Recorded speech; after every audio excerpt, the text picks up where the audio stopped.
Good morning, students. Myself, Dr. V.L. Bhadu from Government College, बावड़ी। आज हम BA द्वितीय वर्ष के अंतर्गत मानव भूगोल की इकाई 2, जिसमें हम टेम्परेट ग्रासलैंड्स या समशीतोष्ण घास के मैदान का अध्ययन करेंगे। देखिए, इसके अंतर्गत जो विश्वविद्यालय में प्रश्न जो पूछा जाता है पार्ट सी में, इसमें से आपसे प्रश्न पूछा जा सकता है कि अभी शीतोष्ण कटिबंधीय घास के मैदान की भौगोलिक दशाएं, आर्थिक क्रियाएं तथा मानव जीवन पर निबंध लिखिए।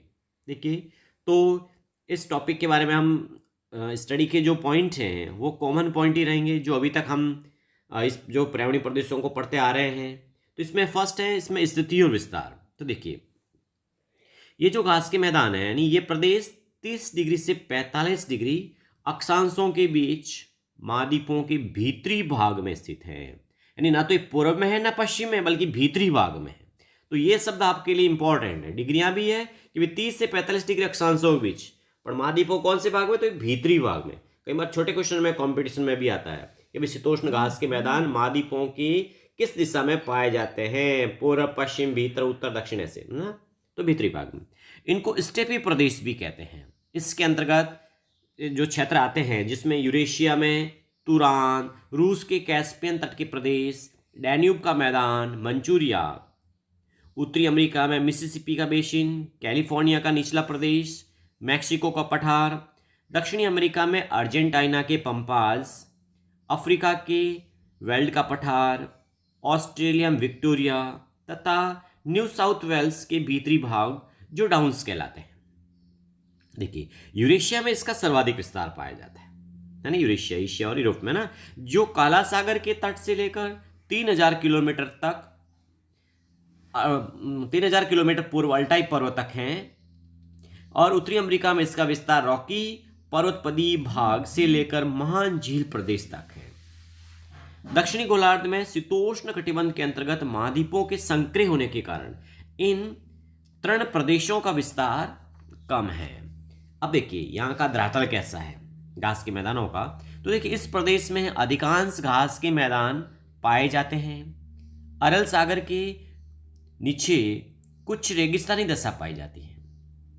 रूस के यूक्रेन में काली मिट्टी का मैदान है। ऑस्ट्रेलिया के डाउन्स में ग्रेट डिवाइडिंग रेंज पर्वत श्रृंखला पाई जाती है। देखिए, तो ऑस्ट्रेलिया का भाग भी आता है। ऑस्ट्रेलिया की पर्वतमाला में कौन सी है? Great dividing range. तो इसका मतलब है घास के मैदानों में पर्वत भी है कहीं कहीं ना। यूरेशिया में विस्तृत बेसिन व पठार है। विश्व प्रसिद्ध लॉयस का मैदान इसी भाग में पाया जाता है। उत्तरी अमेरिका की रॉकी पर्वतमाला के पूर्व में मान मैदान है। अब देखिए, यहाँ की जलवायु पढ़ते हैं घास के मैदानों की। तो देखिए, महाद्वीपों के भीतरी भाग में स्थित होने के कारण यहाँ की जलवायु महाद्वीपीय प्रकार की है। कौन सी प्रकार की? महाद्वीपीय, बहुत बड़े एरिया में फैली हुई ना। यहाँ विषम जलवायु पाई जाती है क्योंकि यह प्रदेश महाद्वीपों के मध्य में स्थित है तथा समुद्र के प्रभाव से वंचित भी है। ग्रीष्म ऋतु में औसत तापमान 27 डिग्री सेंटीग्रेड रहता है। कहीं कहीं यह तापमान 40 डिग्री सेंटीग्रेड भी हो जाता है। गर्मी इस प्रदेश में बहुत तेज पड़ती है।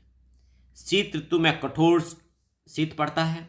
शीतकाल का औसत तापमान 1 डिग्री सेंटीग्रेड से भी नीचे रहता है। उत्तरी गोलार्ध में जाड़े में तापमान हिमांक से भी नीचे चला जाता है, जबकि दक्षिणी गोलार्ध में तापमान हिमांक के नीचे नहीं जाता एवं यह तापांतर भी कम होता है। देखिए, यह प्रदेश बहुत कम वर्षा वाले होते हैं। गर्मियों में यहाँ पर निम्न दाब के क्षेत्र बन जाते हैं, इसलिए समुद्र से आने वाली हवाएं इन भागों की ओर आकृष्ट होती हैं, परंतु स्थलखंड की बहुत दूरी पार करके यहाँ तक पहुँचती हैं। अतः इनकी आर्द्रता समाप्त हो जाती है और बहुत कम ही यहाँ पर क्या होती है? वर्षा होती है ना। किंतु सर्दियों में कभी कभी चक्रवातों से थोड़ी वर्षा हो जाती है और यहाँ वार्षिक वर्षा तो बहुत कम है, 25 से 50 सेंटीमीटर तक ही रहती हैं। अब देखिए, प्राकृतिक वनस्पति कैसी इस प्रदेश की, है ना।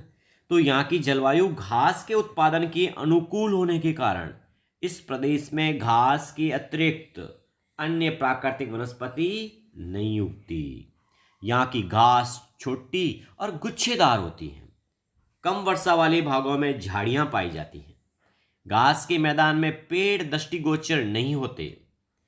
इन घास के मैदानों को विभिन्न नामों दिए गए हैं, जैसे यूरेशिया में स्टेपी, उत्तरी अमेरिका में प्रेरीज, दक्षिणी अमेरिका में पंपाज, दक्षिण अफ्रीका में वेल्ड और ऑस्ट्रेलिया में डाउन्स कहते हैं।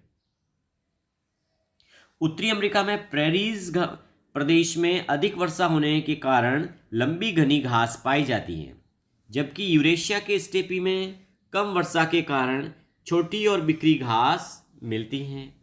सवाना प्रदेश की तुलना में शीतोष्ण कटिबंधीय घास छोटी एवं मुलायम होती हैं। ऑस्ट्रेलिया में कहीं कहीं यूकलिप्टस के पेड़ मिलते हैं।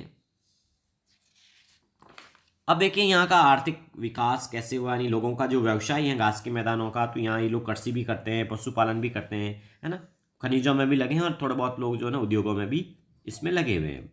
तो देखिएगा आर्थिक विकास में पहले हम बात करते हैं व्यवसाय में कृषि की। तो देखिए इस प्रदेश में गेहूँ, मक्का, कपास, जौ, सोयाबीन, ना, राई आदि की खेती की जाती है, परंतु वर्षा की कमी रहने से सिंचाई पर अधिक निर्भर रहना पड़ता है। इन मैदानों में मशीनों के द्वारा कृषि बड़े पैमाने पर की जाती है। संसार का सबसे अधिक गेहूं प्रेरीज प्रदेशों से प्राप्त होता है ना। कृषि विकास की तीव्र गति को देखते हुए इसे भविष्य का भंडार कहा जाता है। क्या कहता है? भविष्य का भंडार। यह प्रदेश गेहूं की कृषि के लिए प्रसिद्ध है। मिसिसिपी के बेसिन में मक्का का उत्पादन होता है। कंसास राज्य में गेहूं अधिक पैदा होता है। अर्जेंटीना की गेहूं, मक्का और अल्फाफा मुख्य फसलें हैं। ऑस्ट्रेलिया में मर्रे और मरम्बजी नदियों के बीच के प्रदेश में गेहूं की कृषि बड़े पैमाने पर की जाती है। और कनेडियन जो प्रेरीज में भी गेहूं की फसल होती हैं। अब देखिए पशुपालन, क्योंकि घास के मैदान है तो पशुपालन तो होगा ही ना। तो इस प्रदेश में प्राचीन काल से ही पशुपालन का कार्य होता रहा है।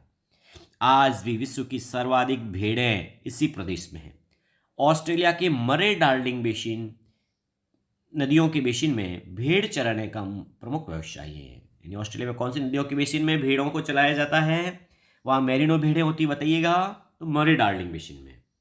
इन भेड़ों का ऊन 3 वर्ष में 2 बार मशीनों से उतारा जाता है।